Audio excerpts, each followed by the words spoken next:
6:50 en la mañana, gracias por la sintonía, gracias por la interacción también de los oyentes a este espacio de noticias a primera hora a través de la señal de Majestad FM. Si la memoria no me es infiel, el martes 26 de marzo, hace 5 meses, ya tuvimos un contacto en ese momento con el expresidente Rafael Correa, un contacto vía Skype. Con él generamos en aquel momento una reacción respecto de los resultados de las elecciones. 5 meses después hemos considerado pertinente volver a buscar un diálogo periodístico con el ex mandatario, quien se encuentra en el exterior, para justamente hacer una valoración de la coyuntura, tanto política cuanto judicial, que vive la República, y fundamentalmente la situación propia, la situación personal de Rafael Correa, sobre quien en estas horas, conjuntamente con otros personajes que fueron parte de su gobierno, se ha emitido una nueva orden de prisión e incluso una boleta de detención de carácter internacional, que entendemos será también materia de análisis por parte de Interpol. Tenemos el contacto con el economista Rafael Correa Delgado a través del Skype. Señor expresidente, bienvenido, buenos días. ¿Cómo nos escucha? Muy bien, gracias. Un inmenso abrazo a ustedes, a la patria querida, a Quito. Como bueno, cierto, hace 5 meses fue la última entrevista. Y gracias por esta oportunidad, porque realmente hay un blindaje mediático impresionante. Hoy, cuando más se habla de libertad de expresión, es cuando menos la practica, una hipocresía terrible. La gente veía en mi cara, yo soy muy expresivo, veía en mi cara lo que sentía. No tenía necesidad de decirlo. Ahora se dice una cosa, se hace totalmente lo contrario. Así que muchas gracias por permitirnos romper esa censura que tenemos, ese blindaje mediático. Presidente, buenos días. Yo quería empezar consultándole sobre precisamente este caso, el de los famosos sobornos 2012-16, y la veracidad de la información que ha sido obtenida a través de estos cuadernos que supuestamente son de autoría de la señora Pamela Martínez. Vimos hace unos días con Fabricio una publicación del ex legislador Cristian Viteri, que era de la bancada de Alianza País, que después se desalineó, y él decía que los cuadernos fueron elaborados entre marzo y mayo de este año, es decir, no serían auténticos. No sé si usted puede referirse a ese tema. Bueno, gracias, Alexis. Toda mi solidaridad, tal vez usted no lo ha dicho, la ciudadanía debe conocerlo. Hasta hace un par de semanas lo sacaron de los medios públicos por su actitud crítica frente al gobierno, y por eso le saltó Cuesta y María Paula Romo. Tal vez no lo ha dicho. Yo los felicito porque ustedes son ejemplos de periodismo honesto. Criticar al mismo gremio, cómo se ha entregado, es una demostración de valentía. Pero como canta Joaquín Sabina, ¿no?, que ser valiente no salga tan caro, que ser cobarde no valga la pena, y ahora la cobardía vale mucho la pena, la valentía cuesta muy caro, pero la historia sabrá poner las cosas en su lugar. Así que un abrazo solidario a Alexis, felicitaciones por su ética, por su... Gracias, presidente. El tema es que a mí no me gusta ponerme en plan de víctima como lo hacen otros colegas, entonces yo por eso ni siquiera me he referido al tema en redes sociales ni acá en la radio. Sí, y eso abona a la admiración y a la ética que usted demuestra, pero lo que estamos diciendo no es ninguna victimización, es la pura verdad. Lo han sacado de los medios públicos. Pero en todo caso, respondiendo a su pregunta, mire, lo vi en su momento. Obviamente yo no estoy allá, no tengo los documentos en mis manos, lo del cuaderno, solo veo fotos, no podría dar una opinión al respecto, pero obviamente eso parece más que un cuaderno, un diario de Hello Kitty. Y es la misma estrategia que ha utilizado en Brasil y Argentina, y mire lo que pasó en Argentina, ¿no? A la gente se le puede engañar 6 meses, 1 año, 2 años, 4 años no se le engaña. Pero el resto sí le puedo decir, de lo que he examinado, que 80% es un barbaridad, pero ya se ha demostrado. Recuerda que el escándalo, el marketing para vender, si sacaba un titular, Fopeca financió camisetas para Alianza País, nadie le iba a hacer caso. ¿Cuál fue el titular? ¿Cuál fue el titular de el reportaje de la fuente? Vicencio es la fuente de la verdad. Acuérdense que hace unos meses Villavicencio decía que me había comprado una casa en efectivo de $280,000, y una de las tantas mentiras que ha publicado, como ha publicado posteriores mentiras al caso Arroz Verde, como supuestos testaferros del hermano Jorge Glass, lo cual es absolutamente falso. ¿Cuál fue el titular? No olvidemos, pueblo ecuatoriano, es que no podemos dejar de engañar así. Esto no es que dije esto, pero al final le fue esto, y entonces sí tuve razón. No, nos mintieron. Si el titular era Fopeca, compró camisetas para Alianza País, acercar, salvo evidencia. El titular fue Odebrecht puso presidente. Odebrecht puso presidente. Y yo le dije enseguida, Eso es falso, no es verdad, porque estaba seguro, por mis temores, por siempre, pese a que esa época Odebrecht era ejemplo de empresa a nivel latinoamericano y mundial, yo siempre puse diferencia porque tenía grandes dudas sobre Odebrecht. Le dije, no es cierto, el tiempo me ha dado la razón. Ni siquiera han vinculado a Odebrecht. Dijeron que se había dado 2.7 millones de efectivos por parte de Odebrecht. Eso es un baúl de plata, pues. Pónganse a medir eso. Todo fue falso. Entonces ya se les derrumba la principal farsa y están buscando lo segundo, ¿no? Ah, no, pero este de aquí sí, este de aquí no. Entonces ya vemos que están construyendo en el camino para poder acusarnos de algo. Yo les puedo decir que 80% de la información que han sacado, y otra cosa muy importante, ustedes son periodistas, supongo que también hacen investigación, verifiquen lo que les acabo de decir. Esos mails fueron hackeados en mi gobierno. Alguien infiltrado presionó, robó esa información en noviembre del 2016, pero fueron manipulados entre finales del 2018 y sobre todo enero del 2019. Hay acceso a esa información digital, es decir, no es que se conservó como está originalmente la información, ya hecho la historia en la ley, por ahí manipulado, puesto, sacado. Pero ahora si usted tiene un SP al lado de una cantidad, ya se va preso porque el señor presidente aprobó 10 millones de dólares. Ya basta, eso no es prueba en ninguna parte del mundo y se trata de archivos manipulados. Presidente, verifiquen lo que le estoy diciendo. Correa. La manipulación fue en enero del 2019. Pero ahí me acaba la idea rapidito. Por favor. Ustedes empiecen a descargar las facturas y verán que hay para fiesta de Navidad, lo que es perfectamente legal. Muy ilegal, por favor, que se pida colaboración para agasajar a los niños los guardianes, que hay movimientos de tierra, que tiene que ver eso con campaña electoral, han mezclado todo, han mezclado fondos lícitos como el Fondo de Solidaridad, que era nutrido por nuestros propios aportes, y ahora dicen entonces que es parte del dinero sucio, ¿no?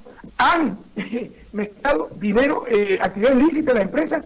Cuando usted le da un infocentro, que en verdad se llaman varios, 6-8, ponen el contrato que financiará la inauguración con una tarima, equipo de sonido, etcétera, eso lo ponen como campaña, puestos fondos lícitos de Alianza País, de lo que recibe del CNE, financiada alguna actividad, y por ahí sí puede haber algunas facturas, que camisetas para campaña, que se trata de infracciones electorales, pero inventaron sobornos, ¿para qué? Porque todo es contra mí. Hay que culpar a Alba Correa y evitar que vuelva al país. Eso es todo. Yo le quiero preguntar concretamente, presidente Correa, expresidente Correa, le quiero preguntar concretamente, los chats que se han difundido en algunos medios de comunicación, el supuesto intercambio vía chat de conversaciones entre usted, por ejemplo, y el secretario jurídico de su gobierno, Alexis Mera, ¿son reales? ¿Esos chats, esas conversaciones son reales? Sí, ¿y cuál es el problema? ¿Dónde está el delito? El delito lo están cometiendo ellos. Esta fiscal Diana Salazar, esto es ilegal. Si usted hace una, ¿cómo se llama esto? Bueno, incautación, examen informático forense, no me acuerdo cómo se llama exactamente el término, de un teléfono, una computadora, solo puede utilizar la información relacionada con el caso. En este caso, o arroz verde, o como quieran llamarlo. Esta señora, en su maldad y en su incapacidad, filtra a la prensa conversaciones privadas, que si me cae bien o me cae mal tal tipo. Eso es muy ético. Pero bueno, lo hizo. La historia sabrá poner las cosas en su lugar. ¿Dónde está el problema? Esos charlos que hablan es de nuestra verticalidad, porque además, todo lo que digo en los chats, lo he dicho públicamente, yo no tengo nada que esconder. Correcto. Ahí permítame ahí pero, entonces... Pero no hay cosas sueltas, sí le ruego a Alexis y Fabricio, porque ustedes dicen, los chats son reales. Sí, dígame dónde están los manos los chats, por favor. Dígame cuál es el problema con los chats. Sí, por eso yo hace rato en el comentario le planteaba al contertulio la pregunta de si eso es tan noticia como la publicación de un video de la ministra Romo en un partido de fútbol en Europa con Granda.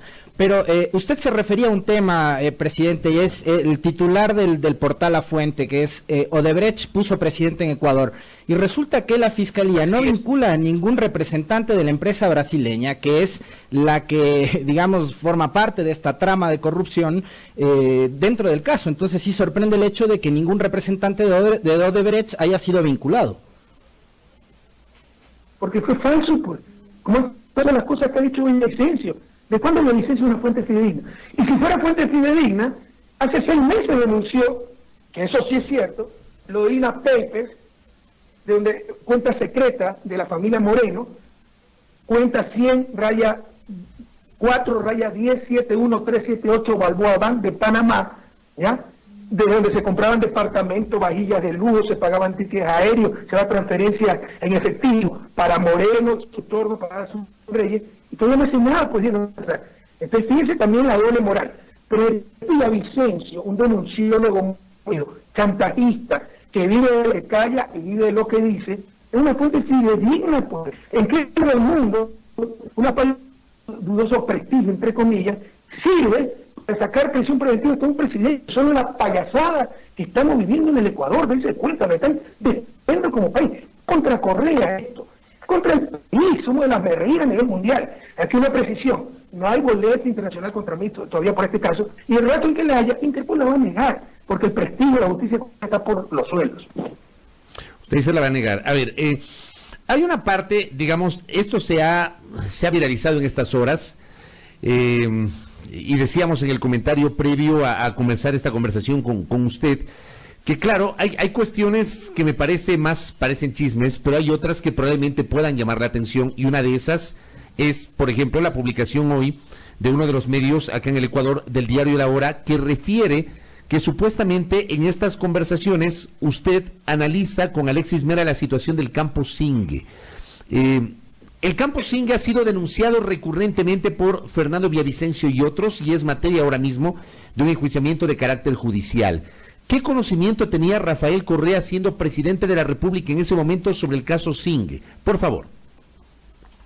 Usted tiene los chats, Alexis, léalo. Hablamos una línea del campo Zingue, me dice campo Zingue, me dice, bueno, que el caso es grave. Yo ni siquiera había escuchado en mi vida el campo Zingue. Y además, no es cierto, ahí no hay nada en el campo Zingue. Mira, Alexis Mera, lo estimo, lo aprecio, mi amigo, pero tiene un problema, y que lo conocía después del gabinete y hasta nos reíamos, que por eso todo el mundo es corrupto hasta que pruebe lo contrario. Que siempre hacía escándalo donde no había. No, esto es gravísimo. Y después se veía, cuando se recibía la información, que no era así. Me está informando el campo Zingue, y que es grave, eso es lo que digo, que es grave. No, pero tal persona se ha beneficiado, lo cual no es cierto. Estaba equivocado Alexis Mera, pero eso es todo lo que se dice. Qué pena que gastemos tiempo en estas cosas, y como usted dice, casi chismografía, cuando se nos están llevando el país en peso, cuando hay un desastre del país, para remediar el cual tenemos que unirnos todos los ecuatorianos a una gran coalición, en unidad nacional para salvar a la patria, compañero. La situación es gravísima en el país. Sí, de acuerdo. O sea, hay que preguntar estas cosas que son parte de la coyuntura, y además hay un proceso judicial, pero coincidimos sobre, por ejemplo, la situación del país sí hemos hablado, hemos comentado los temas del Fondo Monetario, la posibilidad de un acuerdo entre el sector empresarial, un segmento del sector laboral y la Asamblea para reformar justamente las leyes laborales, el tema de la reforma tributaria. O sea, son temas que están allí en la gran agenda, y sobre lo que todavía no hay certeza respecto de cómo va a cerrar el año el país. No podemos soslayar esos temas, pero también hay que preguntarle, y queríamos justamente una reacción respecto de este tema. Usted dice, todavía Interpol no ha sido notificada respecto de esta última orden de prisión. ¿Usted ya fue notificado? ¿Usted ya tiene constancia? ¿No se le llegó algún documento que hable sobre esto? Una acotación, no, sí, hablamos de tema de coyuntura, pero sí nos pone en la agenda. Y Ecuador también Argentina, entendamos, con una agravante. Argentina tiene moneda nacional. Cuando hay fuga, Argentina entraron 57.000 millones de dólares de fondos monetarios y le sacaron millones en fuga de capital.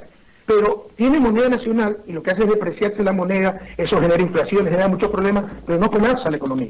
A nosotros nos pasa algo así, y sin moneda nacional no hay válvula de escape, no hay instrumento de ajuste, y colapsa la economía. Entendamos lo que estamos enfrentando, pero ojalá tengamos tiempo de hablar eso más adelante. Sobre lo que me preguntan, no, yo no tengo ninguna comunicación, ni mis abogados, lo que nos enteramos por la prensa. Primero la prensa sabe las cosas antes que los implicados, y creo que no se ha hecho nada a nivel de la nueva orden de prisión. Recuerden que en la primera, por implicarme en un secuestro policía que no conozco, me sacaron orden de prisión porque sabiendo que vivía en Bruselas, me exigieron presentarme cada 15 días en Quito. Ojalá no lo olvide. Como no pude cumplir esa medida cautelar absurda, entonces dijeron, incumplió orden de prisión. Esa fue la primera. Esta segunda todavía no se notifica, porque nosotros hemos apelado, y si notificaran y se acepta la apelación, va a ser muy difícil porque todo está cooptado, quedarían en ridículo. Entonces creo que están esperando antes de comunicar esta segunda orden de prisión. Expresidente, Pamela Martínez, supuestamente, según la investigación que lleva Fiscalía, era quien hacía de recaudadora de los supuestos aportes de la campaña de Alianza País. ¿había o no había esos aportes de empresas privadas a las campañas del que entonces era su movimiento político? Y si eso no es verdad, que la señora Martínez era quien se encargaba de recolectar ese dinero. Eso es un absurdo lo que está diciendo. Primero, yo nunca tuve nada que ver en finanzas y es una norma sagrada. Segundo, no sé si se han dado cuenta, los sobornos son 2012-2016. 2012 el vicepresidente era Moreno. ¿Dónde está implicado Lenín Moreno, alguien de su círculo cercano? 2016 dicen que estaba 100 millones para la campaña de Viviana Bonilla. ¿Acaso no era más importante la alcaldía de Quito, que ya la teníamos con Augusto Barrera? ¿Dónde está implicado Augusto Barrera? ¿Dónde está implicado Paul Granda, candidato a la reelección de Cuenca? Eso es claro que es una trama, ¿no? Y que han dejado afuera a los morenistas expresamente. Pamela Martínez, le puedo asegurar que no manejó 20 centavos de campaña. Hay otras personas que han presentado los informes, ahí hay cosas en esos archivos que han sido adulterados, manipulados en enero de 2019, cosas absurdas que no se pueden ocultar. 2.700.000, pueblo ecuatoriano, quiteño, 2.700.000 dijeron que Odebrecht había dado en efectivo, incluso a Rolando Cadena, tesorero de Alianza País. No está implicado Odebrecht y gracias a él no está implicado Rolando Cadena, que es un gran compañero, un hombre honesto. Pero ¿quién puede recibir 2.700.000 en efectivo? Que yo no sé si esas señoras hacían presupuesto, qué es lo que hacían, pero no es cierto lo que ha ocurrido. ¿Cómo se llama? Pamela Martínez no estaba encargada de esto, con mucha malicia están mezclando dos cosas. El Fondo de Solidaridad que en nuestros bolsillos teníamos en la presidencia, ¿para qué? Para cubrir cosas que nos pedían los ciudadanos y que no se cubrían con gastos oficiales. Por ejemplo, la computadora para el chico muy pobre, gran estudiante, pero que no tenía una computadora en su casa. Recuerdo que una vez le compramos una computadora, no me acuerdo el nombre del chico. Estamos tratando de ubicar a los beneficiarios de estas acciones. Nunca las publicamos, no nos gustan estas cosas. Sí hablé alguna vez del Fondo de Solidaridad, que estamos buscando también en Enlace Ciudadano, y si algún ciudadano se acuerda, no solo una vez, creo que alguna vez hablamos del Fondo de la Presidencia, que nos diga para encontrar ese enlace y presentar como... Porque ahora quien dice todo y que eso es dinero sucio. Es plata nuestra, que ponemos en nuestro bolsillo, que podemos quemar los billetes si nos haga la gana, no tenemos por qué rendirle cuenta a nadie. Ese era el fondo, ¿no?, que manejaba Pamela Martínez. Están mezclando eso con supuestos aportes de campaña para decir entonces que hemos utilizado plata, dinero sucio y que viene de los sobornos. Eso es un gran show. Economista Correa. Le puedo asegurar que Pamela Martínez no manejaba fondos de campaña. Para ir cerrando este tema, dos preguntas adicionales. Quiero cerrar este tema, hacer un corte brevísimo y luego del corte retornar para seguir conversando con usted sobre la coyuntura política. Lo primero, Cristian Viteri ha dicho en estas horas que va a pedir un peritaje internacional, no nacional, internacional, sobre el tema del cuaderno, de los cuadernos que se han mencionado para sustentar la investigación de este caso. ¿Usted está de acuerdo con eso? Pero por supuesto, pues mientras más se sepa la verdad, mejor. Ya digo, para mí es difícil jugar, porque yo no tengo el cuaderno, no lo he visto fotos borrosas. De hecho, de Cristian Viteri, que es un enemigo abierto de mi gobierno, lo traicionó y personal, porque me insultó, me dijo todo y me sigue insultando. Pese a eso, como abogado, y usted tiene las grabaciones, supongo que lo he escuchado, ha dicho, y aquí no tiene nada que ver Correa. Si yo fuera fiscal, además lo hubiera involucrado. Sí, lo hemos escuchado a Cristian Viteri, sí, de acuerdo. Todo eso extraído, o sea, mire, detractores suyos, o sea, como Pedro Granja incluso han dicho eso. Se incendian Notre Dame y encuentran dos testigos para echarme la culpa. O sea, entiende el pueblo ecuatoriano, no pueden derrotar en las urnas. Saben que se le avecina una derrota histórica, después que trataron de robarnos la patria hasta la esperanza. Entonces su objetivo, como no me pueden vencer en las urnas, es destruirme por todos los medios, y en este caso judicialmente. Lo ha dicho de manera un tipo como Ramiro García, que es copropietario del gobierno, copropietario de la Fiscalía. Después en la Argentina hay que aplicar todos los instrumentos jurídicos para que no pase aquí lo mismo. Es decir, meter presos, perseguir, para que no puedan participar en el Déjeme cerrar esta... Inventar cualquier acto, cualquier caso, culpar a Correa. Y el presidente que están sentando, compañero, es gravísimo. ¿Qué persona honesta va a querer ir a la presidencia si va a ser responsable hasta de las compras equivocadas de llantas en un ministerio? Se están exponiendo no a Correa, a la República. Nos están despedazando como país. Entendamos eso. Presidente Correa, déjeme cerrar esta parte porque debo hacer un corte. Solamente una cosa. se ha hablado de que supuestamente no le pueden entregar notificaciones porque se cambió de casa y no conocen su dirección. ¿Qué responde frente a eso? Porque también tengo algunas preguntas de oyentes que dicen que si es verdad que se cambió de casa y si su dirección no ha sido notificada a la embajada o al consulado. ¿Y de cuándo es un delito cambiarse de casa? ¿Y de cuándo? ¿Por qué rayos yo tengo que informar por la fiscalía del consulado o la embajada? Cuéntenme eso. Díganme la base legal para reconocer, incumplir la ley. Les pido disculpas. Díganme. Si inventan cualquier tontería, noticia primera página. Si no fuera Rafael Correa el que se cambió de casa, fuera noticia, no, como es Rafael Correa, y ya quieren meter la suspicacia que me estoy escondiendo, nadie está escondiendo nada. Me cambié de casa porque es mi derecho. El departamento donde vivíamos al inicio en Lovaina era pequeñísimo, tenía que traer una mesa de comedor, empezaba con mi familia, tenía que hacer al lado los libros que estoy escribiendo y interrumpir el trabajo hasta acabar, llegaba mi hijo del colegio, ya pasaba en la sala, el comedor era imposible trabajar, entonces cambiamos, alquilé una casa un poquito más grande para empezar a poner mis libros en una librera, poder tener un poquito en la misma ciudad. De privacidad. Pero ¿por qué tengo que explicar? ¿Por qué tengo que explicar esto? ¿Dónde está el delito? ¿Qué ley incumplido? ¿Por qué atentan contra los derechos humanos? Correcto. Si yo no fuera, perdóname, alguien se ha enterado, si Abdalá Bucaram se cambió alguna vez de casa, en Panamá. Alguien se ha enterado si en Estados Unidos Nahuatl se cambió alguna vez de casa. Pero se dan cuenta, ¿por qué? Porque yo no soy un peligro para el sistema. Bueno, como el peligro para el sistema es Correa, quieren satanizar que me cambié de casa. Bucaram vivía en Punta Paitilla, en Panamá. Estamos dialogando con el economista Rafael Correa Delgado. ¿Estás seguro que nunca se cambió? No lo sé. No lo sé. En realidad no lo sé. Porque yo sigo viviendo en la misma ciudad. Correcto, eso le preguntaba. Me queda claro que sigue viviendo en la misma ciudad. Estamos dialogando vía Skype con Rafael Correa Delgado, quien atiende esta entrevista con nosotros en esta primera parte hablando sobre los temas judiciales. Le pido al expresidente no desconectarse de la señal. Debo cumplir con un brevísimo corte y al retornar vamos a seguir charlando con él y hablando de la coyuntura política y lo que se avecina en el Ecuador. No se desconecte de la señal de Majestad FM. Volvemos.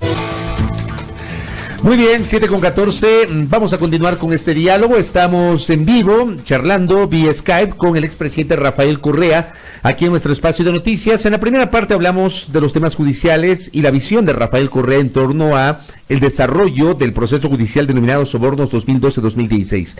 En esta segunda parte hablemos sobre los temas de la coyuntura política, tanto nacional como regional, o cuanto regional con tertulio, y claro, hay un tema sobre el cual quisiéramos un comentario del expresidente y tiene que ver con lo que ha ocurrido en las elecciones primarias, las PASO en la República Argentina.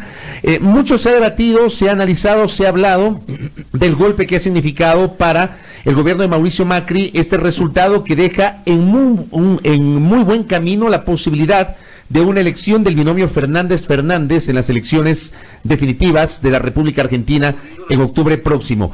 Ahora, de esto evidentemente hay una serie de, digamos, previsiones, comentarios, análisis, reflexiones, y le pregunto a Rafael Correa si lo que ha ocurrido en Argentina se lo puede traspolar eventualmente a otros países de la región y de forma particular al caso ecuatoriano. Lo escuchamos, economista Correa. Gracias, Alexis. La respuesta es sí, pero me va a permitir que haya una prerrogativa como expresidente resolver un poquito al punto anterior, porque hay una cosa muy ilustrativa. Algunas veces más que datos y eso son ejemplos concretos. Usted sabe que a mí siempre me convocaban por mail. Mi mail no ha cambiado. ¿Por qué me convocan ahora por escrito y hacen el show que me cambié de casa? Para humillarme, para ir donde los vecinos, como fue la Posta, como quiso ir Cueva, para que se enteren que estoy siendo procesado, y ahí se enteran que me cambié de casa y hacen el escándalo. Pero siempre han comunicado por mí. Usted puede revisar. Yo tengo 27 investigaciones criminales. No es la primera. Pero las 26 anteriores me comunican por mail. Estas van a citarme directamente a la casa para humillarme en mi barrio frente a mis vecinos. Y al enterarse que no vivo ahí, hacen el show en Ecuador. ¿Y por qué ese cambio es? Porque cambiaron el embajador y está de embajador en Bélgica, así es la persecución, Pablo Ortiz, abogado de Fidel Vegas, hermano de Jorge Ortiz, y vino también a fastidiar la vida porque quieren quebrarme hasta mi vida familiar en Bélgica. Yo tampoco soy proclive a victimizarme, Fabricio, Alexis, creo que me conocen, pero esta es la verdad. Entonces, es un show. Si querían convocarme, podían mandar un mail, como han hecho las 26 veces anteriores, pero quisieron armar todo un show, humillarme frente a los vecinos y a encontrarme, decir que estoy escondiéndome, que tenía que pedir permiso para cambiarme de casa desde Cuba. Contestando su pregunta, las PASO son un vendaval de esperanza. ¿no? Y yo creo que es el principio de retomar la senda histórica, de la cual nos descarrilaron. O sea, yo siempre imagino América Latina como un tren que iba a mucha velocidad, sobre todo Ecuador, en las vías del desarrollo. Vinieron estos irresponsables y por ambiciones, por traición, por torpeza, cruzaron un tronco en el camino y me hicieron descarrilar, ¿no? Porque si Ecuador continuaba en esa senda, mire, ahora Nebot lo ponen como el alcalde y no es mal administrado, pero en 30 años hacer Bordí hizo un poco más bonita Guayaquil, pero faltan servicios básicos, 30 años. En 10 años lo que hicimos nosotros, si no lo que hemos hecho en 30 años, si en 10 años hicimos lo que nos hizo en 50 años. Yo en 30 años tenía la esperanza de dejar a mi país desarrollar mi país. Es uno de mis proyectos vitales, sueños fundamentales. Voy a morir sin ver ese sueño, pero habrá que retomar la senda del desarrollo. Pero las PASO es un vendaval de esperanza. Demuestra que pese a la persecución judicial, acuérdense todo lo que le han dicho a Cristina, con cuadernos incluidos, o de plata, dijeron que había una boda en su casa. El allanamiento de la casa de Cristina Fernández duró 3 días. Hicieron con las paredes, los billetes ocultos. Ella no está presa porque tiene calidad de senadora, si no estuviera presa como Lula. Persecución judicial, linchamiento mediático, todos los medios destrozando la labor de su gobierno, ¿no? Todo el apoyo del Fondo Monetario, Estados Unidos para Mauricio Macri, el Grupo de Lima, y miren el estruendoso fracaso, porque se pueden ganarse en años, pero la gente compara, pues, llaman a los medios de comunicación, dicen que ha habido corrupción, cómo es que antes comíamos, cómo es que antes había tanta obra, y ahora no hay nada. Y si no es tonta, pues la gente llega a la conclusión, los corruptos son estos, y mire el resultado. No hay que caer en triunfalismo, pero obviamente esto da 95% de probabilidades que se gane la fuerza progresista en octubre próximo. Y por eso que esto se puede extrapolar situaciones como Ecuador y como el mismo Brasil. Pero entendamos, a Lula le robaron su libertad, pero robándole la libertad a Lula, le robaron la democracia a Brasil. Si Lula era candidato, el presidente de la República Federativa de Brasil se llama Bolsonaro, llamaría Lula da Silva. Por eso lo metieron preso, para que no pueda competir. Lo mismo hace en Ecuador, o sea, nunca nos han derrotado en las urnas, nos derrotan con estas traspacerías, rompiendo la democracia, rompiendo derechos humanos, pero es contra nosotros, la izquierda, el progresismo, los que buscamos dignidad, justicia social, la prensa mira para otro lado, con excepción de periodistas honestos como ustedes. Lo mismo en Ecuador. ¿Por qué cree que hicieron el referéndum del 2018? La pregunta 2, para inhabilitarme. Hicieron retroactiva la ley para que yo ya no pueda ser candidato. ¿Y con qué engañaron al pueblo ecuatoriano? La alternancia, que además no existe, alternabilidad, la palabra, y que ven el José Diego Moreno. ¿Se acuerdan? César Trujillo, apareció ahora como candidato Nebot, los Ayala Mora, los mismos fósiles políticos de siempre. Todo fue un gran engaño. Ahora esta persecución judicial es por impedirme volver a la patria, para que uno pueda ser candidato a la Asamblea como vicepresidente, porque sabe que lo derrotamos. Que por supuesto la Argentina es muy líder de lo que pasa en la región, pero siempre estuvo latente. Lo que han estado haciendo es por medio de métodos ilícitos, antidemocráticos, tratar de evitar que el pueblo ecuatoriano, el pueblo brasileño, el pueblo argentino, el pueblo latinoamericano elija a los dirigentes que ellos quieren. Y nos están imponiendo gobiernos nefastos, como ha sido el de Macri, como ha sido el de Bolsonaro y como ha sido el de Moreno. Y ustedes dirán, yo lo apoyé, sí. Y a las 2 semanas ya supe que era un traidor, y de ahí lo que lo han apoyado son los banqueros, la prensa corrupta, los grupos de poder de siempre. Expresidente, usted siempre se ha referido a este proceso de lawfare, que es el de la judicialización de la política. ¿Usted es consciente de que la situación judicial se va tornando compleja? Porque ahora tenemos el tema de los sobornos, después y probablemente en los próximos días viene otra vez el tema del 30S y lo de Froilán Jiménez y seguirán sacando casos nuevos, ¿no? Hay datos que le dan a usted, cifras de incluso encuestas que maneja el propio gobierno, que le dan a usted y a su organización política al menos un 25-30% de aceptación en la gente. ¿Es eso lo que le tiene preocupada a la clase política del Ecuador? Le quiero preguntar. Y otra cosa, usted en una entrevista última que tuvo con Javier Lasso, casi que descartó la posibilidad de ser candidato a la vicepresidencia por todo este contexto judicial. Y lo otro, puso también en tela de juicio la continuidad del registro electoral de la organización Fuerza Compromiso Social.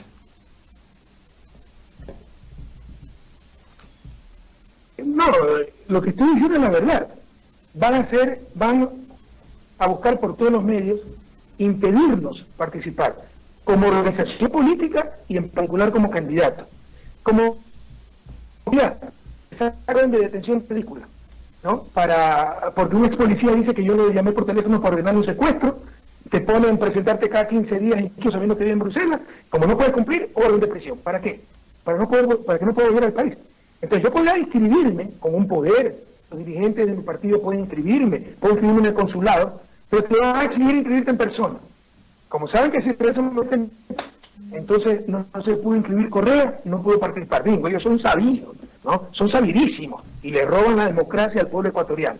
Pero también temen a la organización política, porque saben que incluso si uno fuera candidato, tenemos las mayores opciones para ganar, somos de lejos, pese a 2 años de linchamiento, persecución, calumnia, difamación, somos de lejos la mayor fuerza política. Entonces, van a tratar de eliminar compromisos socialistas 5, ¿no? O cualquier organización política con la que queramos participar, buscando cualquier cosa. Ya se dio la orden al CNE, que busquen cualquier pretexto para liquidar compromiso social. Ya encontró Pablo Celo unos tipos más nefastos que ha tenido la República, un fantoche, un corrupto, un impostor, por Dios, y lo que está ahí es para perseguir. Con Trujillo al inicio hicieron una lista de 30 objetivos políticos, pensaba yo, de gente que había que perseguir, eso lo están cumpliendo al pie de la letra. Ya hacen una auditoría de las firmas, o sea, la Contraloría del Consejo Nacional Electoral, para ver si son valederas, pese a que Compromiso Social participó hasta en el 2017 en la campaña presidencial. Van a utilizar cualquier pretexto para pedir que continúe el Compromiso Social e impedirnos a nosotros participar en elecciones. Entonces, eso es lo que he dicho con Javier, ¿no? Que van por todos los pueden derrotar en las urnas, van a buscar cualquier pretexto para impedirnos participar. Si me permitieran participar, yo iría como vicepresidente. No me interesa a mí nada para mi crianza, mi pueblo ecuatoriano. Mi vida está en bélica para los próximos años, y tal vez hasta mi muerte. Aquí están mis hijos, aquí está mi familia. Quería dedicarme a la vida académica, pero no puedo permitir lo que han hecho con la patria. Entonces yo iría como vicepresidente, y se lo doy firmado, para organizar una constituyente, recuperar la patria, todo lo que han hecho, todo lo que han despedazado, miren lo que acaban de hacer con el Consejo de Participación. O sea, pierden las elecciones, los votan a los consejeros por no cumplir sus funciones, no tienen 3 meses. Si no es con fuerza, compromiso social, ¿con qué organización podría ser? Ya, entonces déjame acabar la idea. Se organizaría una asamblea, se recupera la patria, si hay alguna forma constitucional clave que se requiere, remediando lo que se ha hecho. Yo regreso a mi país, regreso a Bélgica con mi familia. Entonces, yo no busco nada para mí, pero entiendan que están destrozando al país y vamos camino de lo que es Argentina, pero el pueblo va a ser mucho más grave, porque no tenemos moneda nacional y eso hará estallar la economía. Mire, obviamente, por razones evidentes, yo no puedo anticipar, vamos a participar con esta, vamos a participar con esta, en principio, vamos a participar con compromiso social. Pero lo he firmado que están buscando todos los medios para eliminar del registro electoral a Compromiso Socialista 5 para impedirnos participar en elecciones. Usted insiste, expresidente, entonces, en que sea cual sea el resultado de la elección de 2021 o incluso antes, decía con Javier, el camino debería ser una asamblea constituyente, tomando en cuenta lo ocurrido la semana pasada en la asamblea, donde 84 legisladores decidieron prácticamente bajarse la elección del Consejo de Participación Ciudadana, a pesar de que esa fue la tesis que ellos defendieron junto al gobierno en febrero del 2018, ¿no? Elijámoslos democráticamente, pero después, como los resultados de esa democracia no les gustó, decidieron bajárselos en la asamblea. Entonces, para recomponer ese descalabro institucional, usted insiste en que el camino nuevamente es una constituyente, y le pregunto esto porque en 2006, cuando se da su victoria electoral, usted llega con la misma tesis, y de ahí nace Montecristi. Sí, yo me olvidé lo que decía en 2006, en que encontré un país destrozado, con la memoria frágil. Mediocre dice, no era una mesa servida porque tenía este problemita. Pues si fuera un país con cortes de luz, la Atacunca, ¿se acuerdan que era de 2 días? Se añade un camión y un mantenimiento de 6 horas. Recibe un país sin energía, recibe un país sin seguridad. Más de 20 homicidios por 100.000 habitantes, por encima del promedio de América Latina. Los damos en menos de 6 homicidios por cada 100.000 habitantes, el segundo país más seguro de América Latina después de Chile. O sea, recuerden el país que recibimos, un país esperanzado, todavía no se ha evolucionado, las secuelas, todavía sufrimos las secuelas de esa crisis del 99, desangrado por la migración, familias destrozadas, comunidades destrozadas, un descalabro a nivel de administración pública, no había recursos, no había organización, no había norte, como lo que estamos viendo ahora, ¿no? Entonces, y se propuso esa asamblea constituyente, volver a tener patria, y ganamos las elecciones, y siempre se opuso al cumplimiento del plan de gobierno a la burocracia. Yo veo un escenario muy similar, pero yo quiero decir una cosa, o sea, lo de Consejo de Participación es el cuarto o quinto golpe de Estado que se da, pues. El primero fue la institución de vicepresidente de la República. Pueblo ecuatoriano, ustedes saben que Vera Glass todavía no tiene sentencia en firme. ¿Por qué no le tienen preso? Para robarle la vicepresidencia. Todavía no tiene sentencia en firme. ¿Por qué le pusieron medidas cautelares, no salir del país? Siempre las cumplió y de un día al otro se la cambiaron por prisión preventiva. Para obligarle a abandonar la vicepresidencia. Entendamos lo que ha sucedido. Y hoy tenemos un vicepresidente que tiene offshore, descarada. O sea, qué bajo que ha caído el país. Luego, por supuesto, lo peor de todo fue el referéndum, absolutamente inconstitucional, lo dice la OEA, que tomaron todas las funciones del Estado con un consejo transitorio, que ya su naturaleza era inconstitucional, ilegítima, porque era eso, todo ese referéndum fue inconstitucional. Pero además se robaron funciones que nadie le dio, como por ejemplo reemplazar las autoridades que destituían, y así se apoderaron, y vean a quienes tenemos ahora, y comparen, perdónenme si soy crudo, pero comparen una ciudad Maldonado de José Catura con Gustavo Yal, peche de la Sorbona del país, por favor, ¿no? ¿Cómo destrozaron la reputación e intentaron hacer un Diego García, que ni siquiera en ese país es muy cercano al social cristiano, su padre es social cristiano, pero un caballero, un Juan Pablo Pozo? Comparen cómo han destrozado la patria por las componendas, la argolla. Ese fue el segundo. Luego hubo el conflicto en la asamblea. Salió Pepe Serrano, le tocaba asumir a Viviana Bonilla, como no era controlable Viviana Bonilla, hicieron trampa y pusieron a esta señora deshonesta, corrupta de Elizabeth Cabeza. Ahora viene el Consejo de Participación, pero la vergüenza, pierden las elecciones, no pueden controlar el Consejo de Participación. La única función que no pueden controlar, bueno, los descabezamos y que vengan los que perdieron, pero nosotros dominamos. Por eso, quedamos en ridículo a nivel internacional. Cada día estamos en un país que tiene constituyente. Estados Unidos ha tenido uno en su historia. Pero lo que no conoce el mundo es la clase de politiqueros que tenemos con el apoyo de la prensa, que con unos transitorios se apoderaron de todo el Estado. Pero usted le ve... si no revertimos eso, lo dominarán los próximos 40 años. Pero usted ve condiciones políticas, honestamente, expresidente Correa, ¿usted ve condiciones políticas, en honor a la verdad, para impulsar una asamblea constituyente? Por supuesto. Lo que no va a permitir es, con todos los amarres que tienen, que se exprese eso, que continúe. Porque hay que pedir autorización a la Corte Constitucional, que está dominada por ellos. Luego el Consejo Nacional Electoral debe organizar el evento, la consulta popular para la Asamblea y todas esas cosas, y en todas esas instancias van a tratar de impedir que se exprese la voluntad del pueblo. Pero las condiciones políticas a nivel democrático están más que dadas. La gente entiende lo que le estoy diciendo, la gente sabe la necesidad, ya se ha dado cuenta de lo que ha pasado. Nos engañaron en el 2008, el raro era yo, el loco del ático y toda esa tontería que estaba denunciando el rompimiento constitucional. Ya con el tiempo, pues creo que a nadie le queda duda que todo fue una gran trampa, disqueparado por todos los jóvenes y nos vinieron todos los fósiles políticos, que para institucionalizar el país, porque perdían todo.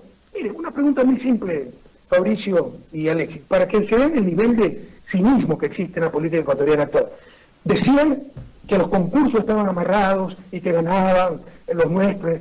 De los 7 transitorios, ¿cuál de ellos participó alguna vez en un concurso? Ninguno, porque están acostumbrados a ser los grandes señores a los cuales hay que invitarlos, ¿no? Hay que llamarlos a salvar la patria.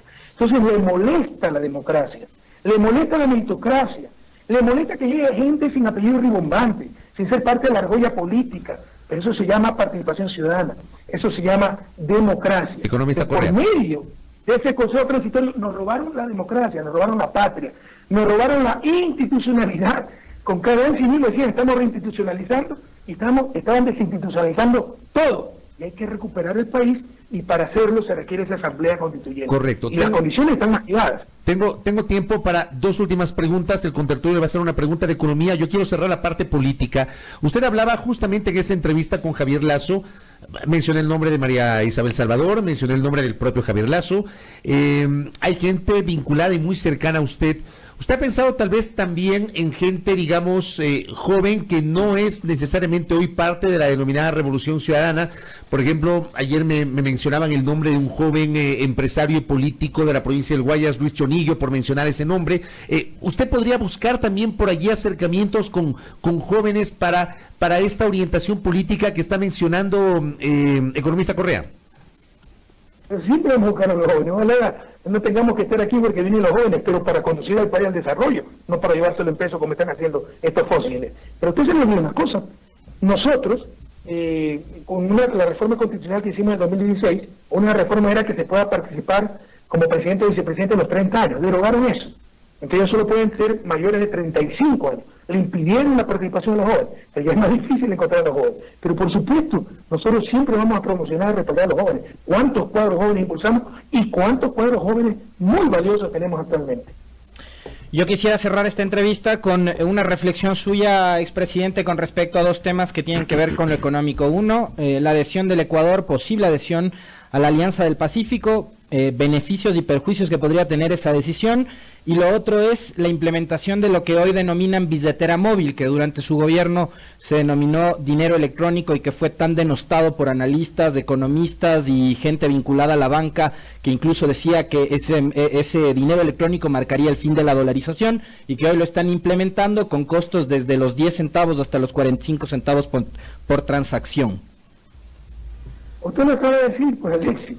Pero cómo el pueblo ecuatoriano ya no se da cuenta definitivamente de cómo nos manipulan, cómo nos engañan, no dicen la verdad, actúan en función de sus intereses, y es la peor corrupción, utilizar el poder político no para el bien común, sino para sus intereses. ¿Usted sabe cuánta gente se ha vuelto multimillonaria con este gobierno? Mientras a la gente le falta trabajo, ya nos quitaron las becas, hay inseguridad en todos lados, la pobreza vuelve a surgir, los bancos rompen récord histórico en utilidades. Las utilidades bancarias crecieron 40%, el Banco del Pichincha, creo que como 70% le creció. La utilidad está en más de 100 millones. ¿Cómo Fidel Egas no va a ponerte el Amazonas, el Primicia, todos los medios que tiene en función del gobierno, si lo están haciendo multimillonario? ¿Cómo Lasso no va a sostener este gobierno que nunca conoció, pero ya hemos perdido capacidad de asombro? Expuso a su propia gente, había gente muy beligerante, muy violenta en la calle, porque había fraude, le habían robado la presidencia, y ahora resulta que apoya al presidente que nunca reconoció, porque se está llenando de billetes, y esa es la peor forma de corrupción.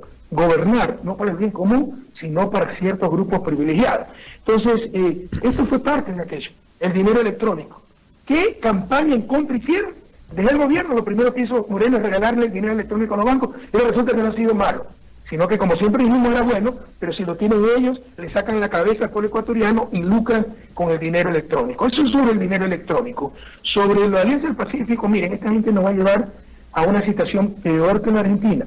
Todavía marchan gracias a la inercia de mi gobierno. Pudimos crecer 2017, ¿no? Pudimos crecer 2018 un poco menos, pero este año muy probablemente creceremos, porque no han hecho absolutamente nada, no hay inversión, no hay financiamiento, no hay política fiscal adecuada, no hay inversión pública. La única inversión pública es gastar plata para sacar el logo país, este loguito de aquí, que era el símbolo del país, no de un gobierno, que debería ser hasta glosado por Contraloría, el gastar plata para borrar esto. Entonces, sin moneda nacional, un país sin moneda nacional, meterse en una aventura de libre comercio, como la Alianza del Pacífico, es la fórmula del desastre. Si hay un desequilibrio externo, ¿cómo el ajuste ese desequilibrio? Porque ya no tenemos moneda nacional, ya no se deprecia el peso, el bolívar, el sucre, ya no hay eso. Tenemos dólar.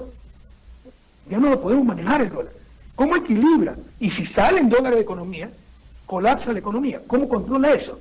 Entonces se controla con aranceles, con cuotas para importaciones, como hicimos en el 2016, cuando se desplomaron las exportaciones, cuando por primera vez en la historia, compañeros, el precio del petróleo no alcanzaba a cubrir los costos de producción. Primera vez en la historia. También por un Dalí. En el 90 yo tuve $9 el barril de petróleo, sí, y el costo de producción a 6.50. Yo lo tuve en el $4.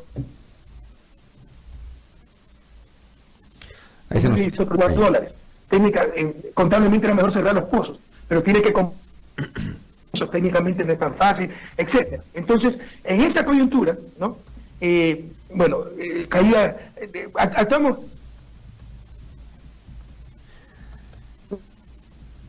¿cuál es el salvaguarda? Estamos con alguna intermitencia, justo en la parte final del diálogo, alguna intermitencia en la señal. Sí, se nos fue la señal.